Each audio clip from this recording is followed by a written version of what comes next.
My name is Elijah Claiborne, but everyone calls me Eli.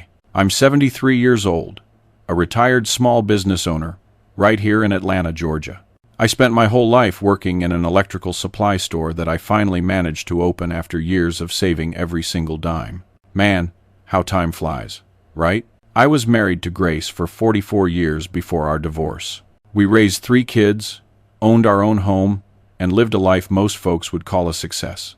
But you know, my people, sometimes you think you know the folks you love, only to find out the truth when you're near the end, or at least when everyone else thinks you are. What I'm about to tell y'all is a story I never imagined I'd live through. A story that knocked the foundation right out from under me, but one that also freed me from a lie I'd been living without even knowing it. It's hard for a man my age to admit he was naive all his life, but I believe this story can be a lesson for a lot of people. It all started back in March of this year when I was watching the news. They ran a segment about a man who faked his own death to see who truly cared about him. At the time I thought it was ridiculous, just flat out crazy. But that idea kept tumbling around in my head for days. See, I was always the family provider. From the moment I married Grace back in 1977 when I was 25 years old, I made sure we never lacked for a thing. I raised my 3 children, Devin, who's 45 now, Nicole, 42, and Joshua, 38, giving them the best I could private college for all 3, their own cars when they turned 18, and I even helped them put down payments on their first apartments. I always took pride in being a present husband and father, not just with money but with love too. But over the last few years I started feeling something off. Visits became rarer. Calls only came when they needed a favor or a few dollars. Grace, who had always been my partner, seemed more distant, always tied up with her friends or planning the next big trip. Was comfort bought with my money the only thing holding us together? I couldn't shake that question. That's when I got the idea, one of those crazy notions you can't believe actually popped into your head. I have a friend who's a doctor, Dr. Marcus Thorne, who's known me since we were young men. We play dominoes every Wednesday night at the Elks Lodge here in Atlanta, and we've been doing it for over 30 years. One day in April, I opened my heart to him and told him about my growing suspicion. I asked him for a favor I never thought I'd ask. I needed him to help me fake medical records that would show I had terminal cancer with maybe 1 month left to live. Marcus nearly fell out of his chair. "Are you out of your mind, Eli?" he said with that South Carolina twang. He still has, even after living in Georgia for decades. I explained that I had to know if my family genuinely loved me or if they were only with me for the money. After a lot of back and forth, he agreed to help, but he made it clear he was dead set against the whole crazy scheme. I was born in 1,952 inches, a little town called Sumter, South Carolina. Lord, how different things were back then. We didn't have all this modern stuff, but we had other things money can't buy. My father, Mr. Antonio Claiborne, was a railroad man, a yard manager for CSX at the station connecting Sumter to Columbia. My mother, Mrs. Guadalupe, took care of the house and sold peach cobbler and sweet potato pies seasonally and served up the best BBQ all year to help make ends meet. There were 4 of us kids, and I was the youngest. It was a simple life, but we never went hungry. Our house was small, made of cinder blocks, like many in that area. In the winter, Lord have mercy, it got cold in the mornings. Frost covered everything, and we'd wake up with the tips of our noses frozen. Mama would make that hot cocoa with cinnamon that only she knew how to make, and we'd drink it sitting around the wood-burning stove. To this day, when I smell cinnamon, that memory comes right back to me. Dad would get up long before dawn to light the stove and warm up the house before we all woke up. He was a hard worker, a man of few words, but he never let the important things slide. It was from him that I learned the value of honest work and responsibility. "Bernardo," he used to tell me, "you don't have to be rich in life, but you have to be honest." That phrase got etched into my soul. Our diet was whatever we grew nearby. In the backyard, we had a little garden with collard greens, lettuce, carrots, and fruit trees, guavas, mangoes, and a towering orange tree that gave fruit so sweet it tasted like honey. In the winter, sweet potato pies were the royalty of our house. Mama made pies of all kinds, and the famous pecan pie that folks still talk about. Anyone from the South knows what I'm talking about, that food that feeds the body and the soul. I was always a diligent student in school. I wasn't the smartest kid in class, but I worked hard. The school was about 2 miles from home, and we walked rain or shine. Along the way, we'd pass a giant old oak tree, so ancient people said it was there before the town even existed.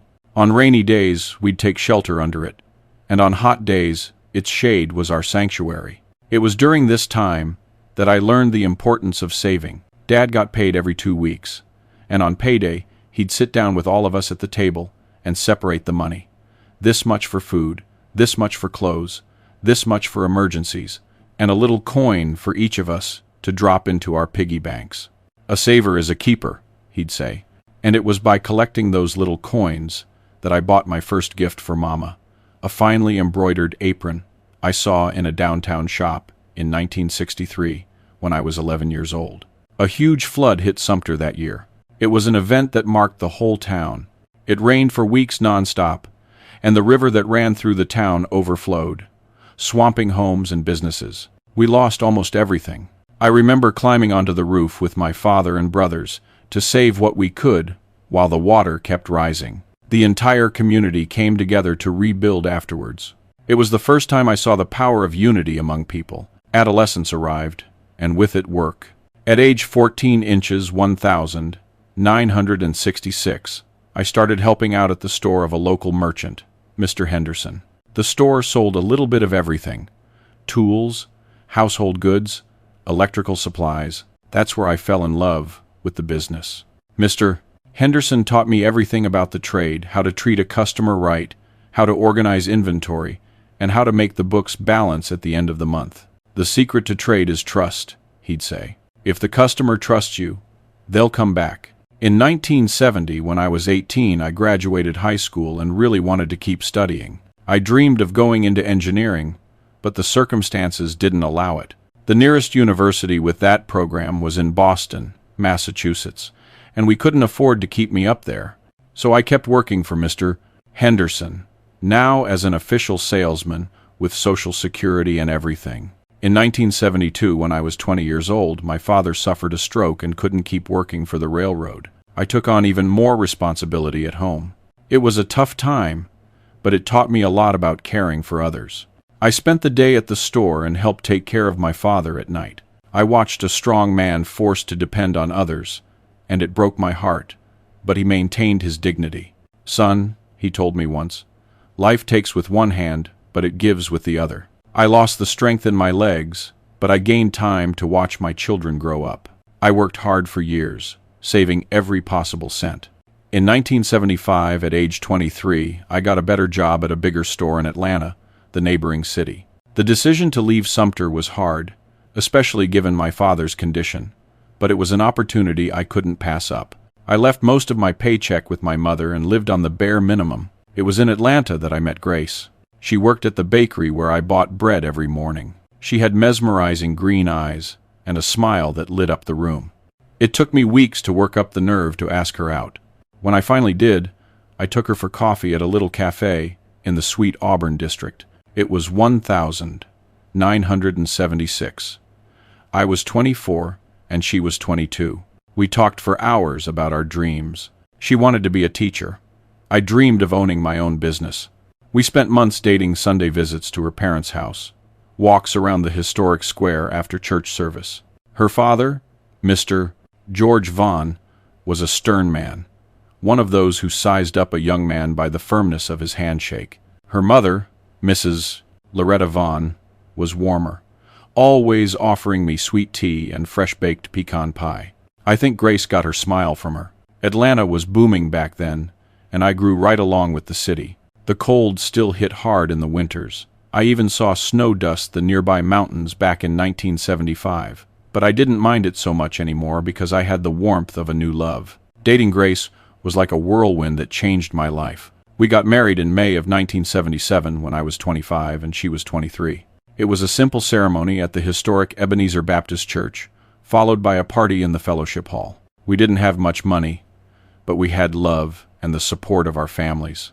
My father was already in a wheelchair but insisted on being there. I remember him weeping when I walked down the aisle with Grace. It was the first time I'd ever seen him cry. At first, we lived in a tiny apartment we rented in the back of a house. It was small, but it was our own little space. Grace got a job as a substitute teacher at a public school, and I kept working at the electrical supply store. We dreamed of having our own home, our children, and I still carried the dream of opening my own business. In 1978, I got the news of my father's passing. I was just 26 years old, and it was a hard blow. I went back to Sumter for the burial and spent a week there helping my mother regroup. My mother, a strong woman, didn't shed a tear at the wake. Your father suffered too much these last few years. Now he's resting, she told me as we served the traditional coffee and sweet rolls to the visitors who came to offer their condolences. Back in Atlanta, life went on. In 1979, our first big joy arrived. Grace was pregnant. It was Devon coming.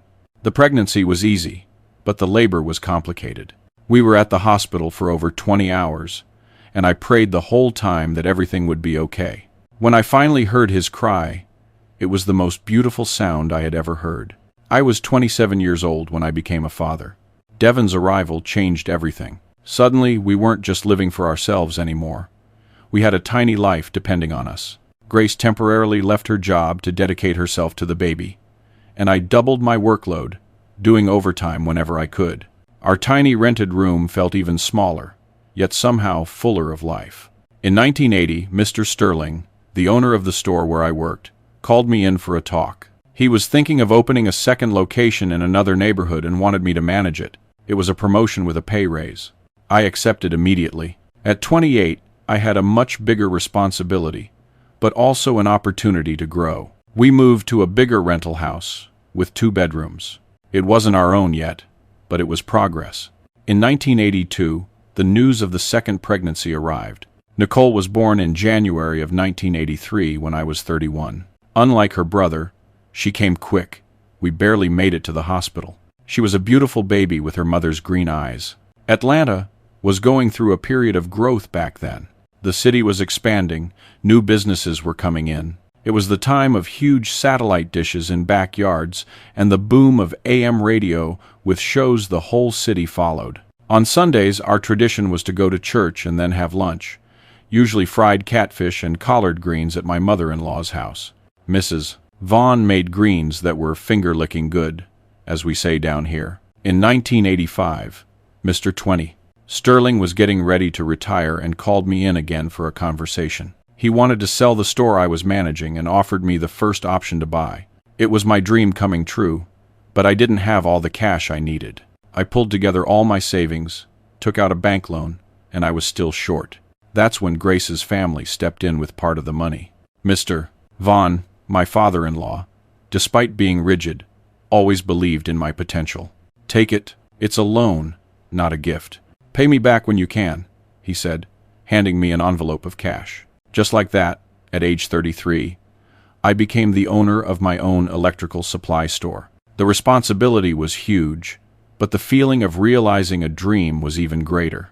That same year, we managed to make a down payment on our own house, financed through a simple first-time homebuyers program. It was a small duplex, but it was ours. I remember the excitement of getting the keys, taking the kids to see their rooms, and Grace planning where she'd put every piece of furniture. The following years were filled with a lot of hard work and dedication. The store demanded constant attention, and the market was changing. I had to adapt and learn about new products, new technology. I always kept up with the trends. I was never afraid of innovation. When computers started popping up in retail, I was one of the first on the block to adopt them. Many fellow merchants thought they were unnecessary, but I saw the future coming. In 1986, the U.S. faced a bit of an economic crisis. It was a tough period for retail, but we managed to stay firm. The experience with Mr. Henderson early in my career taught me to always have a reserve for hard times. "Save for a rainy day," he used to say, and that day had arrived. In 1987, Grace gave me the news that she was pregnant again. It wasn't planned, I confess. I worried about the financial situation, but soon love spoke louder. Joshua was born in February of 1988 when I was 36. He came to complete our family. The 1,000 990 seconds brought new challenges. The economy fluctuated. Local businesses suffered with the arrival of big box stores like Lowe's and Home Depot. I had to reinvent my business several times. In 1992, I expanded the store, adding a section for construction materials. It was a calculated risk that paid off. I also officially registered the name Claiborne Electric and Supply, a brand that became well known in the city. In 1994, I managed to open a second store in another neighborhood. We already had a loyal customer base and suppliers who trusted us. Devin, at age 15, started working with me after school. I wanted him to learn the value of work, just as I had learned from my father. The family was growing, the business was growing, and I felt fulfilled. I managed to give my kids what I didn't have: good schooling, comfort at home, vacations. Every year-end, we'd take the kids to spend a few days at the Outer Banks in North Carolina. Those were precious times, watching them run on the sand, swimming in the ocean, and eating at the seafood shacks on the boardwalk. Grace, who had stopped working when the children were small, went back to teaching in 1995. She was always an excellent teacher, dedicated to her students. Sometimes she'd come home tired, but with stories to tell about her day. We made a good team, each one supporting the other's projects. In 1997, I lost my mother. She had a sudden heart attack while preparing Sunday dinner. There was no time to save her. I traveled back to Sumter with a broken heart. At age 45, I became an orphan. My siblings were already spread out across the country, so it fell to me to organize everything. The house where I grew up was sold, and the small savings Mama had were split among us brothers and sisters. It was a period of reflection. The death of your parents makes you think about your own mortality, about the legacy you leave behind. I returned to Atlanta determined to live every day fully, to value family more, and to build something that would last beyond me. The 2000s arrived with technology rapidly advancing. The internet started changing retail, and once again, I had to adapt. I invested in a website for the stores and training for myself and the employees. Devin, already graduated in business administration, took over the management of the second store. Nicole was in college studying law, and Joshua was finishing high school. The 2000s were a time of harvest, you know. After so much planting, it was time to see the fruits. Claiborne Electric already had 4 stores spread throughout Atlanta and a neighboring city. The business was established with a loyal customer base and a reputation for trust. Our slogan was quality and honesty since 1985, and I made sure that wasn't just marketing but a daily commitment. In 2003, Devin, already graduated in business administration and 24 years old, officially took over the commercial direction of the stores. He had a different way of doing business than me, more daring, more digital, but he had also inherited my sense of responsibility. He was the one who implemented the computerized management system that integrated all the stores. At first, I confess, I resisted. Why fix what ain't broke? I used to say, but soon I saw he was right. Efficiency increased, errors decreased, and we got a much clearer view of the business. Nicole graduated with her law degree in 2005 at age 22. Unlike her brother, she didn't want to work directly in the stores. She opened her own law firm specializing in corporate law. Even so, she always gave us legal advice, taking care of contracts and the legal side of the business. She was a determined young woman, just like her mother in her strong personality and dedication to what she did. Joshua, our youngest, followed a completely different path. Since he was a boy, he showed a talent for numbers. In 2006, at age 18, he passed the entrance exam for civil engineering at MIT in Boston. It was hard to see him leave home, but at the same time, it filled me with pride. He was the first in the family to get into a national university like that. I remember the day we dropped him off at the apartment we rented for him in Boston. Grace cried the whole ride back to Atlanta. Our house, which used to be noisy and full of life, became much quieter. Grace and I had to relearn how to live with just the two of us. It was a time of rediscovery. We started traveling more, taking advantage of weekends to explore places we couldn't go when the kids were little. In 2007, we took our first international trip to Spain. It was an incredible experience for two folks from the American South who had never left the country. In 2008, at age 56, I had a health scare. During a routine checkup, they discovered I had the onset of diabetes. The doctor was clear. I needed to change some habits: less pecan pie and more walking, less barbecue and more salad. It was hard at first, especially here in the South where the food is so good and so abundant. But Grace helped me a lot, adapting recipes and encouraging me to exercise. We started joining a walking group that met every morning at Piedmont Park in Atlanta. It was beautiful to see the sun rising as we walked around the park, smelling the dew-soaked grass and hearing the birds start their day. On the colder days, the fog covered the city, creating a landscape that looked otherworldly. It was in that group that we met friends who are still with us today. In 2009, life gave us a huge joy. Devin married Tiffany, a lovely young woman he met during a specialized course. The ceremony was beautiful in the same church where Grace and I got married 32 years earlier. During the reception, when I danced with my daughter-in-law, she whispered to me that she was already 2 months pregnant. I got so emotional I almost couldn't finish the dance. I was going to be a grandfather for the first time. Marcus, my first grandson, was born in April of 2010 when I was 58. Holding him in my arms for the first time was an indescribable feeling. It was like a cycle was complete. That little baby had a little bit of me, a little bit of Grace, and represented the continuity of everything we had built. Grace became a different person. Then being a grandmother awakened an even more loving and dedicated side of her. That same year, Joshua graduated in civil engineering and decided to come back to Atlanta. With his technical knowledge, we expanded the businesses into the civil construction sector. We opened Claiborne Construction, a firm specializing in commercial projects. It was a large but calculated investment. Joshua had the theory from the university, and I had the practical experience and the contacts in the city. The partnership worked, and soon we were building stores, warehouses, and small commercial buildings. In 2011, Nicole surprised us by announcing she was pregnant. She wasn't married, which caused a bit of murmuring in the small city that Atlanta still was in many ways, but Grace and I supported our daughter unconditionally. Times are changing, I told the more conservative friends who came with snide comments.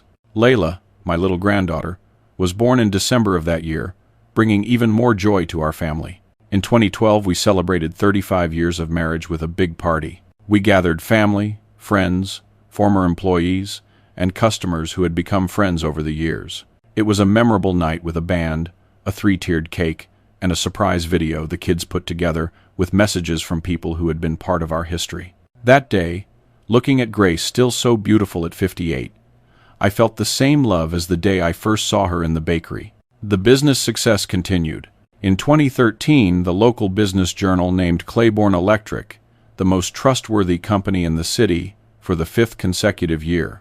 It was recognition for years of serious, dedicated work. That same year, Joshua's construction company won the bid to build the city's new shopping center, a large project that definitely put us on the map in the sector.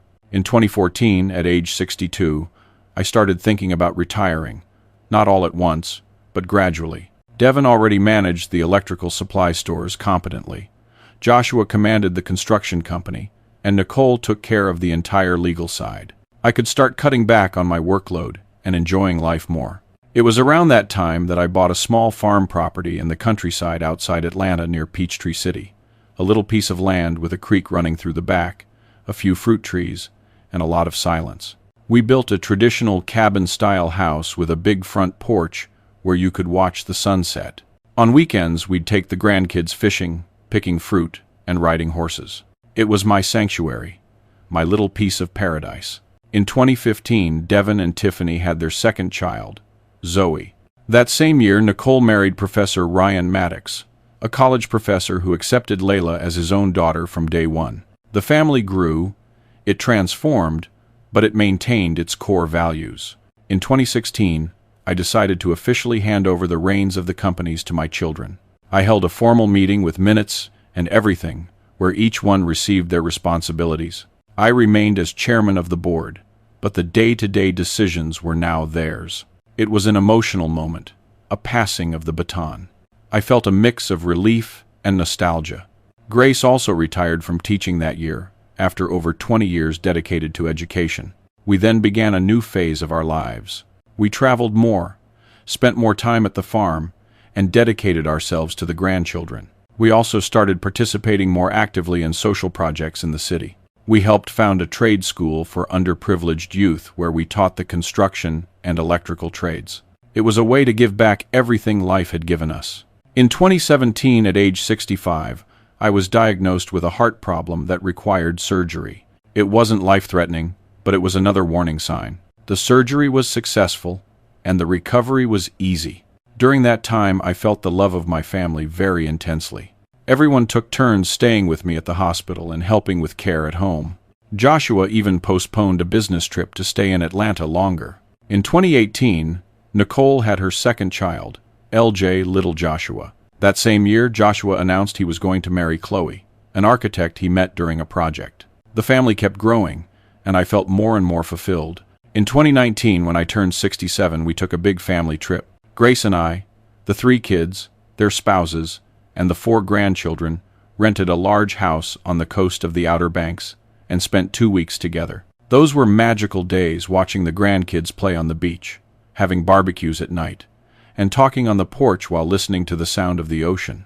I remember thinking in those days that I had achieved my greatest dream, building a united, happy, and prosperous family. The year 2020 started with great expectations. We were planning to celebrate my 68th birthday with a party at the farm, gathering all the family and close friends. But as everyone knows, the pandemic hit and plans changed. Suddenly everything closed, and social isolation became the new reality. It was a difficult time for everyone, but especially for us older folks considered high risk. Grace and I isolated ourselves at the farm, following all medical recommendations. The children took turns bringing groceries and medications, leaving everything on the porch without direct contact. Visits with the grandchildren were replaced by video calls. It hurt to watch the little ones growing up through a screen, but it was the safest thing at the time. The businesses also took a hit. The electrical supply stores had to close temporarily, and the construction company halted several projects. It was a test for my children's management, and they handled it well. They quickly adapted, implementing online sales and delivery for Claiborne Electric, and reorganizing Claiborne Construction's schedules to minimize losses. In the midst of all this, I started noticing some subtle shifts in the family dynamic. The video calls with the kids became less frequent, the messages shorter and more businesslike. At first I thought it was just the stress of the situation, everyone trying to adjust to the new reality. But there was something more. In July of 2020, when restrictions eased up a bit, Devin came to visit me at the farm. He seemed different, more reserved.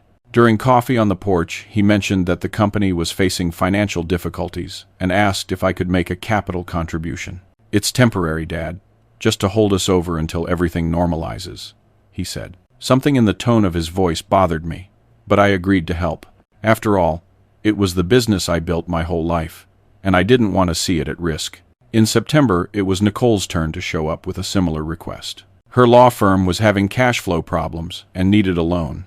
Once again, I provided the requested amount. "It's just until the end of the year, Dad. I promise I'll pay it all back," she guaranteed, nervously fiddling with her phone, barely making eye contact with me. Joshua, who was always the closest, the one who most resembled me in personality, also came with his request in November. The construction company needed to finish an important project, but they were short on capital. "If we don't complete this job, we lose credibility in the market," he argued. Once more, I couldn't refuse help to a child. Grace watched everything with an expression I couldn't decipher. When I questioned whether she thought it was normal for so many requests for financial help to come at the same time, she shrugged. "These are hard times, Eli. The kids are doing the best they can." There was something in her tone that didn't totally convince me, but I preferred not to press the issue. At the end of 2020, I got an unexpected call from Robert Sewell, an old client and friend who had become a realtor after retiring. "Eli, I'm only calling you because our friendship is worth more than any deal. Is it true you're selling the warehouse on the main avenue?" he asked. I was confused. I wasn't selling any warehouse. That was one of the family's main commercial properties where Claiborne Electric's central depot operated. When I confronted Devin about it, he dodged the question. "It's just a market inquiry, Dad. We're evaluating all possibilities to restructure the business." The explanation didn't satisfy me, but I let it go. I was tired of conflict, and the pandemic had already brought enough worry. The transition into 2021 was quiet. Just Grace and me at the farm. For the first time in many years, we didn't have the family gathered for Christmas dinner. The Happy New Year video calls were brief, with everyone citing connection problems or parallel commitments. I felt an emptiness I couldn't explain. In February of 2021, when I went into the city for a doctor's appointment, I decided to stop by the main Claiborne electric store. I hadn't been there in almost a year, respecting the isolation. What I saw intrigued me. Inventory was visibly low, customer traffic was weak, and some longtime employees weren't there anymore. When I asked the manager about it, he seemed uncomfortable and said Devin was handling everything, that I didn't need to worry. I then decided to go to the construction company's office. The secretary was surprised to see me and said Joshua was at an off-site meeting. I asked to wait in his office, and while I waited, I noticed some documents on his desk. They were architectural plans for high-end homes in a gated community in Buckhead, Atlanta. Joshua's name appeared as the owner of 3 lots. It seemed odd to me, as he had never mentioned those investments. On the way back to the farm, I stopped at the mall to buy a gift for Grace. Our wedding anniversary was coming up. That's when I saw Nicole leaving a luxury car dealership. She got into a brand new imported sedan that surely cost much more than she could afford with the income from the law firm, which she claimed was struggling. I couldn't sleep that night. Something wasn't adding up. The next day I called Mr. Wallace, the accountant who had handled the family's and the company's finances for years. I asked for a discreet meeting without the children knowing. He hesitated, but finally agreed. We met at a cafe far from downtown. Mr. Wallace seemed nervous. He avoided looking directly at me. "Eli, you know I have a professional commitment to the whole family," he began. I insisted that I needed to know the true status of the businesses. After much reluctance, he finally spoke. The companies weren't in crisis, on the contrary.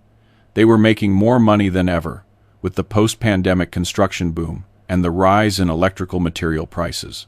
It was like a punch to the stomach. If the businesses were doing well, why had my children asked for money, and why were they trying to sell family properties? Something very bad was going on.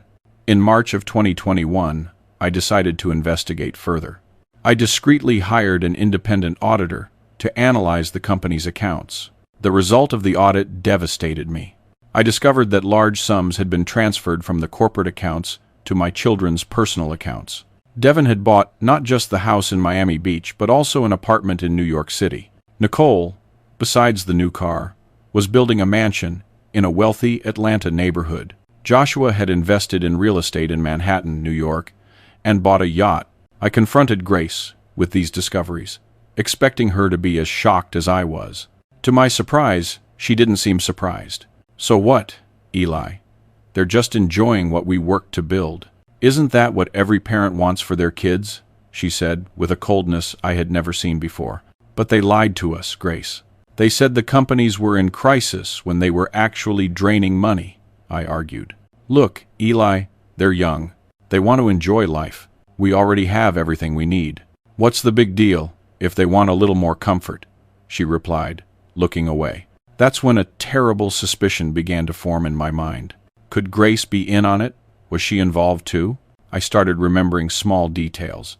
The sudden trips she took to visit friends, the expensive purchases that showed up at home, the phone conversations that stopped as soon as I walked into the room. April of 2021 was a month of deep reflection for me. I was 69 years old. I had built an empire from scratch, raised 3 children I believed had solid values, and lived almost 44 years with a woman I thought I knew deeply. And now everything was crumbling in front of me. It was on one of those sleepless nights that I remembered that news report I had seen at the start of the pandemic about the man who faked his death to test his family's love. At the time, it seemed absurd. Now the idea didn't seem so far-fetched. What if I did something similar? What if I created an extreme situation to see how my family would truly behave? In May of 2021, during a routine checkup, I talked to my doctor, Marcus Thorne, about my suspicions. He was more than a doctor, he was a trusted friend. I explained my idea. I wanted to pretend I had a terminal illness with little time left to live to see how my family would react. I needed to know if they really cared about me or just about my money. Dr. Thorne was understandably shocked by my plan. "Eli, this is unethical. I can't participate in a lie like that," he said. I explained that I didn't need him to lie directly, just not to contradict me. With great reluctance and seeing my determination, he agreed not to interfere, but he made it clear he didn't approve of the idea. In June of 2021, I started setting the stage. I began casually mentioning to Grace that I was feeling strange aches, excessive tiredness. I scheduled several doctor's appointments, always leaving them with a worried expression. Grace would ask what was going on, and I'd answer vaguely, saying they were running more tests. Meanwhile, I continued my investigation into the family finances. I found out Devin had hired an attorney specializing in estates, and Nicole had researched probate proceedings. Joshua, seemingly the least involved, had still participated in meetings where they discussed selling family properties without my knowledge. At the end of June, I felt it was time to put my plan into action. I was about to find out who my wife and 3 children really were. In early July of 2021, when I was 69, I put my plan into action. I prepared everything meticulously. First, I asked Dr. Thorne for some actual medical tests, which were performed at Grady Memorial Hospital in Atlanta. Then, with the help of a friend who worked in IT, we digitally altered the results to indicate aggressive pancreatic cancer with advanced metastasis. The document looked absolutely authentic, with the hospital's letterhead and a digital signature that mimicked Dr. Thorne's. It was a Friday when I gathered the whole family at our house in the city. I asked everyone to be present without exception, claiming I had a serious matter to discuss. Devin came with Tiffany, Nicole with Ryan, and Joshua alone, as he had broken up with Chloe a few months earlier. The grandchildren stayed with babysitters, as the matter was adults only. When everyone was settled in the living room, Grace served coffee with those sweet rolls she made so well. I noticed everyone seemed a little impatient, as if they had more important commitments. Devin checked his watch every 5 minutes. Nicole couldn't put her phone down, and Joshua, always the most attentive, was the only one who seemed genuinely concerned about the reason for the meeting. "Well, I gathered y'all here because I have some difficult news to share," I began, feeling a lump in my throat.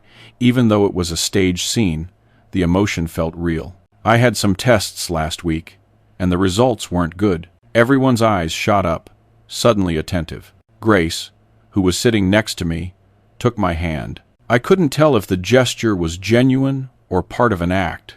The doctors found pancreatic cancer, already at an advanced stage with metastasis to the liver, I said, handing out copies of the fake test results. Dr. Thorne was very direct with me. He said I have at most 1 month left. The silence that followed was deafening. I watched a sequence of emotions cross each of their faces: shock, sadness, and then something more complex that I couldn't quite figure out. Nicole was the first to react. She dropped her phone and came to hug me, tears in her eyes. "Dad, it can't be true. We're going to find other doctors, get second opinions." Devin, visibly affected, also came closer. "Yeah, Dad, medicine advances every day. We can't accept this diagnosis without a fight." Joshua, always the most sensitive of the 3, couldn't say anything. He just hugged me tight, sobbing like he did when he was a boy and was afraid of thunderstorms. Grace appeared to be in shock. "1 month?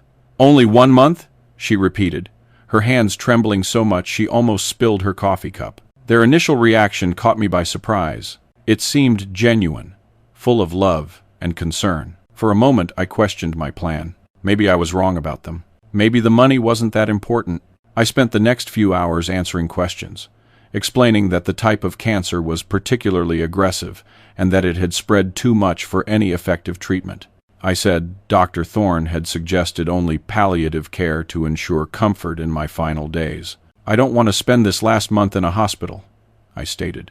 "I want to be at home with y'all, enjoying every moment I have left."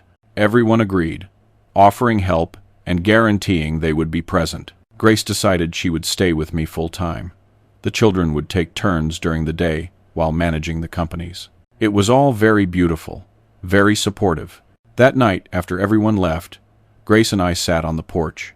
She held my hand silently, looking out at the horizon. 44 years together, Eli, she finally said. I don't know how I'm going to live without you. I felt a pang of guilt. Her pain seemed real. But then I remembered the recent discoveries, how she had looked away when I confronted her about the children's financial misappropriation. The doubt persisted. The next morning, Devin was the first to arrive. He brought fresh fruit and magazines to distract me, and we spent the morning talking about trivial things, avoiding the topic of the illness. That's when he casually mentioned, "Dad, I think it would be good to organize a few things. You know, practical matters." "What kind of practical matters, son?" I asked, curious to see where he was headed. "Well, bank passwords, important documents, deeds. It would be good for someone to know where to find everything in case, you know," he replied, visibly uncomfortable. I agreed, saying I would think about it, deep down registering every reaction, every word. In the afternoon, it was Nicole's turn to keep me company. She brought an old photo album, and we spent hours reminiscing about special moments. She seemed emotionally affected, genuinely sad about the news. Then, almost as an afterthought, she asked if I already had a will. "Actually, I never worried much about that," I replied, watching her reaction closely. "Dad, it's important. It simplifies everything afterwards. I mean, it ensures your wishes are respected," she said quickly. "If you want, I can bring a simple template just so you can put down on paper how you want things distributed." Again, I thanked her for the concern and said I would think about the matter. Joshua arrived at the end of the day. Unlike his siblings, he didn't touch on practical issues. He just wanted to know how I was feeling, if there was anything he could do to make me more comfortable. We talked about old memories, about dreams we'd realized. At one point, he started crying. "I still have so much to learn from you, Dad," he said, holding my hand. The first week followed that pattern. On the surface, everyone seemed devastated, loving, and present. But I started noticing small, unsettling details.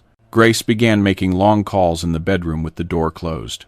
When I asked who she was talking to, she avoided the topic, saying it was worried friends or distant relatives. Devin started bringing documents for me to sign. "They're just updates for the companies, Dad, things that need your signature while you're still chairman of the board." I asked to read them calmly later, which clearly made him uncomfortable. Nicole showed up one day with an attorney, claiming it was just to help me with the will. When I politely refused, saying I preferred to use my own attorney, she looked visibly irritated. Joshua seemed to be the only one genuinely concerned only with my well-being.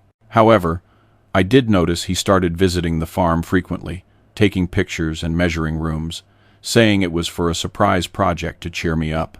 On the 10th day after the announcement, I discreetly installed a small voice recorder in the kitchen, where the family usually gathered when I was resting in the bedroom. It was hard to take that step, to invade the privacy of my own children and wife, but I had to know the truth.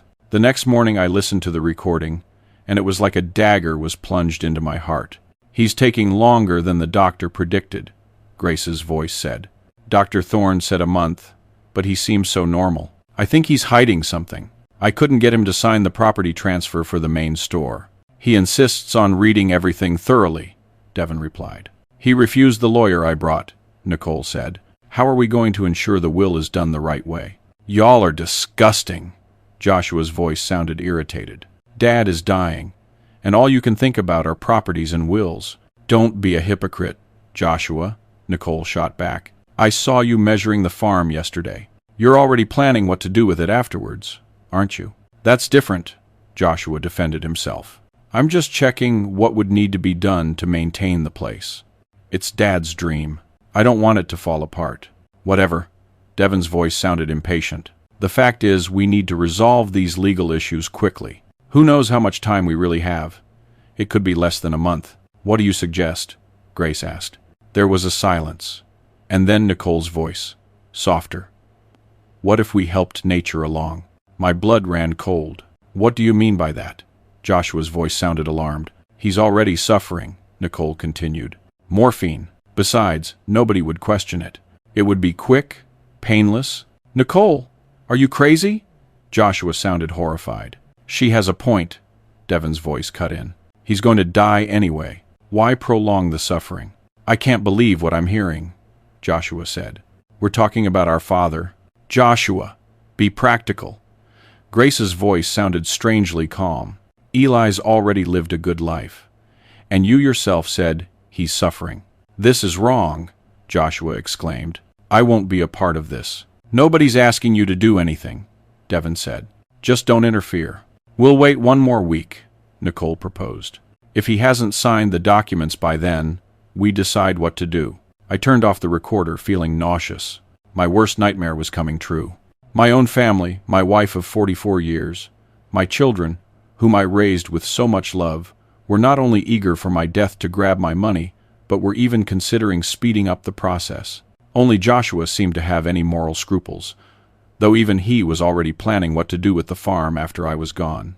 I spent the entire day locked in the bedroom, claiming I was in terrible pain. In reality, I was processing what I had heard, deciding what to do next. In the days that followed, I stayed secluded, reflecting on what I had discovered. After a week of processing that betrayal, I made my decision. It was time to end this farce and confront them with the truth. At the end of that week, I asked Grace to gather everyone again. I have important decisions to share, I said. She looked eager, almost relieved, probably thinking I was finally going to address the inheritance issues.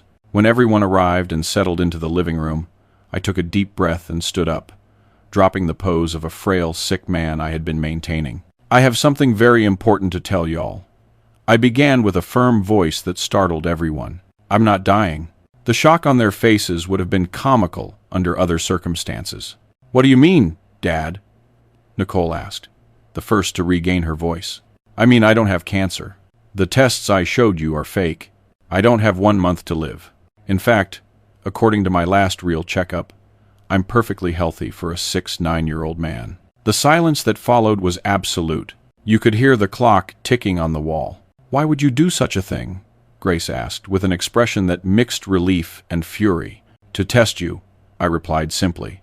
To see who you really are when you think I'm on the brink of death. This is insane, Devin exclaimed, getting up. You made us believe you were dying just to test us? What kind of person does that? The kind of person who discovers his children are draining money from the companies he spent his life building, I responded, looking directly at him. The kind of person who overhears his own wife and children discussing the possibility of helping nature along with a morphine overdose. They all turned pale. Joshua looked at the floor, ashamed. Yes, I heard everything, I continued. Your conversation in the kitchen yesterday. I recorded every word. You spied on us? Grace seemed outraged. And you were considering killing me, I countered. I think that gives me some right to want to know the truth. No one was actually going to do anything. Nicole tried to defend herself. It was just talk. Talk about killing your own father to get your hands on the inheritance faster? I asked, with a calmness that masked the storm raging inside me. Dad, I never, Joshua started, tears in his eyes. Not you, Joshua, I interrupted. You were the only one who opposed the morphine idea. At least you kept some decency, unlike your siblings. He lowered his head without denying it. What are you going to do now? Devin asked in a controlled voice. Disinherit us? Report us to the police? I don't know yet, I answered honestly. But I know I will never look at any of you the same way again, and I know I can't trust any of you to take care of what I built. Eli, you're overreacting. Grace tried to calm the situation. It was a shock for all of us. They told us you had 1 month to live. It's normal that we started thinking about practical matters. Practical matters like giving me a morphine overdose? I asked, looking her straight in the eyes. She looked away, speechless. I want all of you out of my house right now, I said finally. I need time to decide what to do next. One by one, they got up. Devin tried to argue but gave up when he saw my determined expression. Nicole cried silently. Joshua was the last to leave, pausing at the door to say, I'm sorry, Dad. I really am. When everyone was gone, I sat alone in the living room, emotionally and physically exhausted. The plan had worked. I had found the truth, but it was a truth that destroyed everything I believed about my family, about my whole life. That night, alone in the house, I made the first of many calls that would completely change the course of my story. The first was to my trusted attorney, Alan Riles, who had no connection to Nicole. The second was to the police. The months following the confrontation were the hardest of my life. When you discover that the people closest to you, the ones you loved the most and sacrificed everything for, are not who you thought they were, something inside breaks. It's like the ground disappears beneath your feet. The day after the confrontation, Attorney Riles came to my house to discuss legal measures. He was shocked by my story, especially the recording of the conversation about the morphine overdose. "Eli, this is attempted murder. We have to take this to the police," he insisted. But I was hesitant. As hurt and betrayed as I felt, they were still my children and my wife of nearly 45 years. The thought of seeing them in jail was unbearable. I asked Attorney Riles to focus first on the financial and business aspects. The full audit of the companies revealed an even worse picture than I imagined. Over the last 2 years, since I handed over operational control to my children, more than $7 million had been diverted from the corporate accounts to personal accounts and shell companies. Devin had bought not just the house in Miami Beach, but also an apartment in New York City. Nicole had invested in luxury real estate in Manhattan, in addition to the mansion in Atlanta. Joshua, though on a smaller scale, had acquired land and a yacht. As for Grace, I discovered she had a secret account in her name with over $2 million, funded by monthly transfers the children made to her.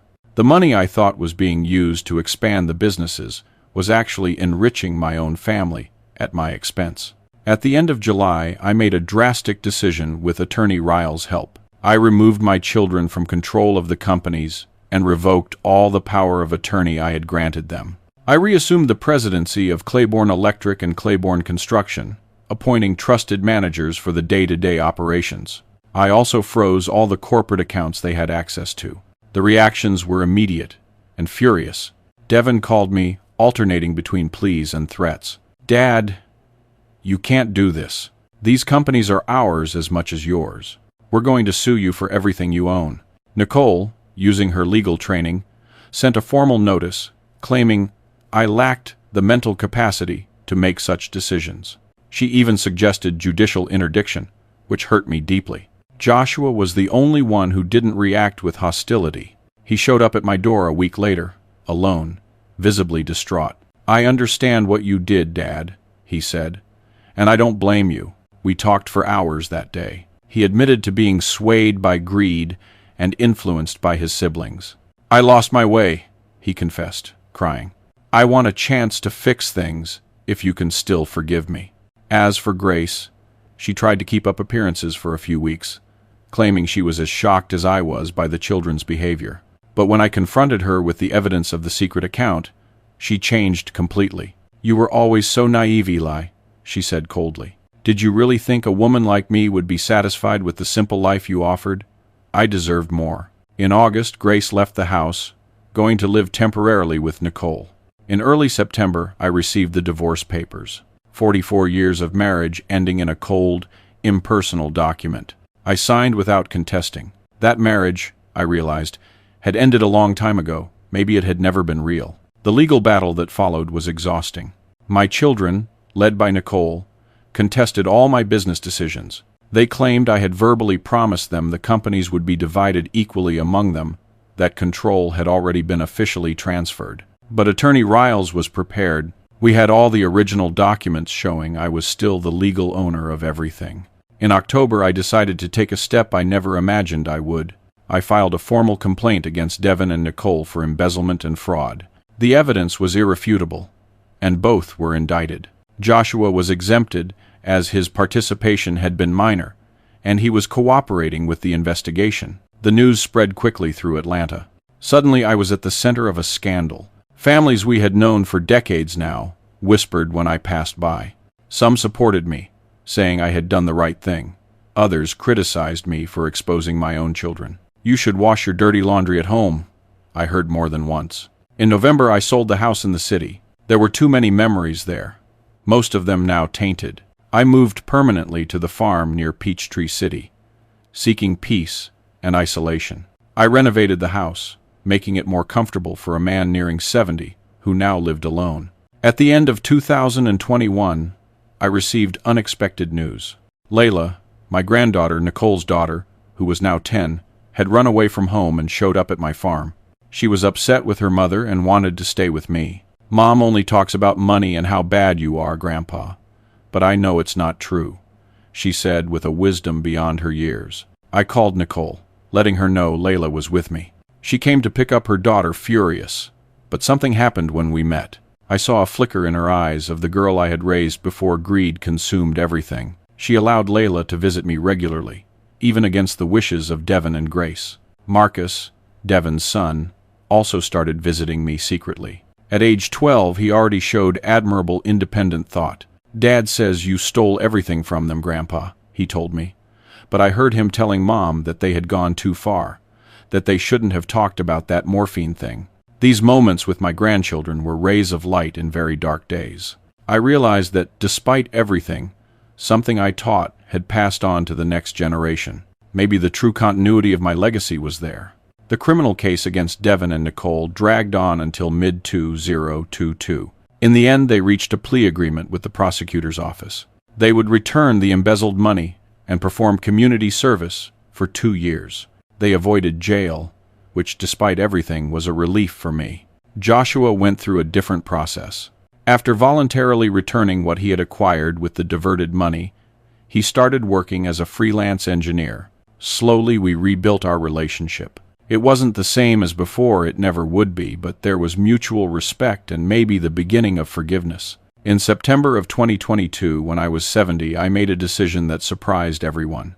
I donated the majority of my assets to charitable institutions. The Claiborne Electric stores were sold to a corporate group on the condition that long-time employees would be kept. Claiborne Construction was transformed into a cooperative, where the employees themselves became partners. I kept only the farm, a small financial reserve for my sustenance, and established educational funds for my grandchildren. The rest, tens of millions of dollars, was divided among various causes: a trade school in Atlanta, affordable housing programs, and medical research on pancreatic cancer, an irony that did not go unnoticed. When the news spread, I received mixed reactions. My children were obviously furious. Grace called me crazy. Friends questioned whether I wasn't being impulsive, throwing away a lifetime of work. But I never felt so sure about a decision. That money, which had caused so much destruction in my family, could now do some good. And honestly, I felt free, as if a huge weight had been lifted off my shoulders. On Christmas of 2022, to my surprise, I received a visit from all my grandchildren: Layla and LJ, Nicole's kids, and Marcus and Zoe, Devin's kids. They came without their parents knowing, brought by Joshua. We spent the day having a picnic by the creek, roasting marshmallows on the campfire, and telling stories. It was the happiest day I'd had in a long time. In 2023, at age 71, I started a new routine. 3 times a week, I drove to the trade school I helped found to teach basic electrical skills. The other days, I took care of my farm, planted a small vegetable garden, fished in the creek, rescued old hobbies like carpentry, and even started writing my memoirs. I also began reconnecting with old friends I had neglected during the years of intense focus on business and family. Mr. Vaughn, my father-in-law, now over 90, was one of them. Surprisingly, he took my side in the family conflict. "I raised my daughter better than that," he told me, disappointed with Grace. In mid-2023, I received an unexpected call. It was Nicole. Her voice sounded different, less harsh. She asked to visit me alone. When she arrived at the farm, I noticed she had lost weight. She looked older. We sat on the porch, just like old times. "Dad, I came to ask for your forgiveness," she said without preamble. What I did, was unforgivable. But I need you to know that I deeply regret it." I remained silent, letting her speak. "The money changed us," she continued. "We became people I don't even recognize anymore. Since everything happened, I can't look at my children without thinking about the terrible example I set for them." I asked what had caused this change of heart. She told me Layla, now 12, had found the news about the case on the internet and confronted her. My daughter asked me if I really thought about killing my own father for money. The shame I felt in that moment, there are no words. It wasn't an immediate reconciliation. There were deep wounds on both sides, but it was a start. We agreed to try and rebuild our relationship step by step. Devin remained distant. I occasionally received news about him through the grandchildren or Joshua. I heard his marriage to Tiffany had ended, that he was drinking too much, and that the businesses he tried to start after the scandal didn't work out. Part of me wanted to help him, but another part knew he needed to find his own way.